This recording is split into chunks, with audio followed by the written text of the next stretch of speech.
U.S. moves to boost military presence in Indo-Pacific amid China threat. The United States is moving to boost its military presence in the Indo-Pacific, as President Joe Biden's administration shapes plans to contain China's influence in the region. But observers say it could be a challenge for the U.S. to keep up its push for a military role in the Indo-Pacific, and that some Southeast Asian nations fear getting caught in the rivalry. While the Pentagon is still assessing its China policy via a new 15-member task force, U.S. military officials have hardened their stance in recent weeks, with calls for resources to be shifted to the Pacific to maintain a competitive edge over China, and Defense Chief Lloyd Austin naming the country as a pacing threat. Admiral Philip Davidson, head of the Indo-Pacific Command, submitted a proposal to Congress in early March for $27 $3 billion in additional spending for new military construction and to boost cooperation with allies to maintain an edge over China, including $6 billion for the Pacific Deterrence Initiative.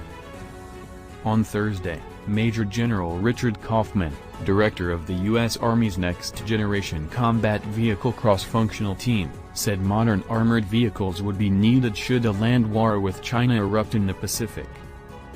He made the comment at a webinar, days after General Xu Huaiyang, second-in-command of China's armed forces after President Xi Jinping, said the country needed to increase military spending to prepare for a war with the U.S.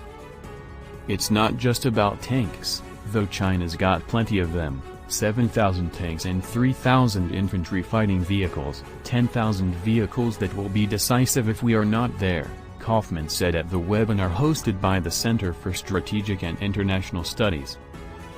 In order to be decisive, we have to be there with armor to prevent the Chinese from getting into a position of relative advantage, he said. Most of the areas of operation under the U.S. Indo-Pacific Command involve the Navy, Air Force and Marine Corps, which opened its first new base since 1952 on Guam last year, but Kaufman said land combat will be the only component that will be decisive.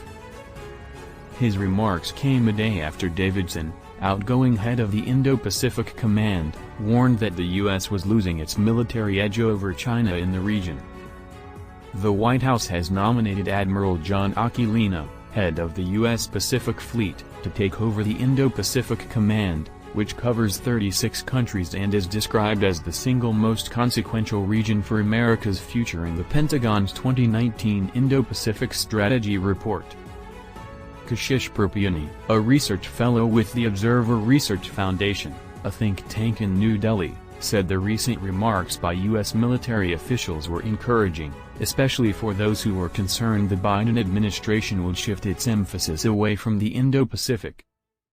Perpiani said Davidson's comments. Aquilino's nomination may suggest the Biden administration intends to continue using freedom of navigation operations as more than mere reactionary actions but instead as a fact of life indicative of the U.S. Navy's forward presence in the region. Under the Donald Trump administration, the U.S. Navy stepped up freedom of navigation operations, particularly in the South China Sea, to challenge Beijing's expansive territorial claims in the strategically important waterway. Beijing has said the U.S. patrols are destabilizing the region.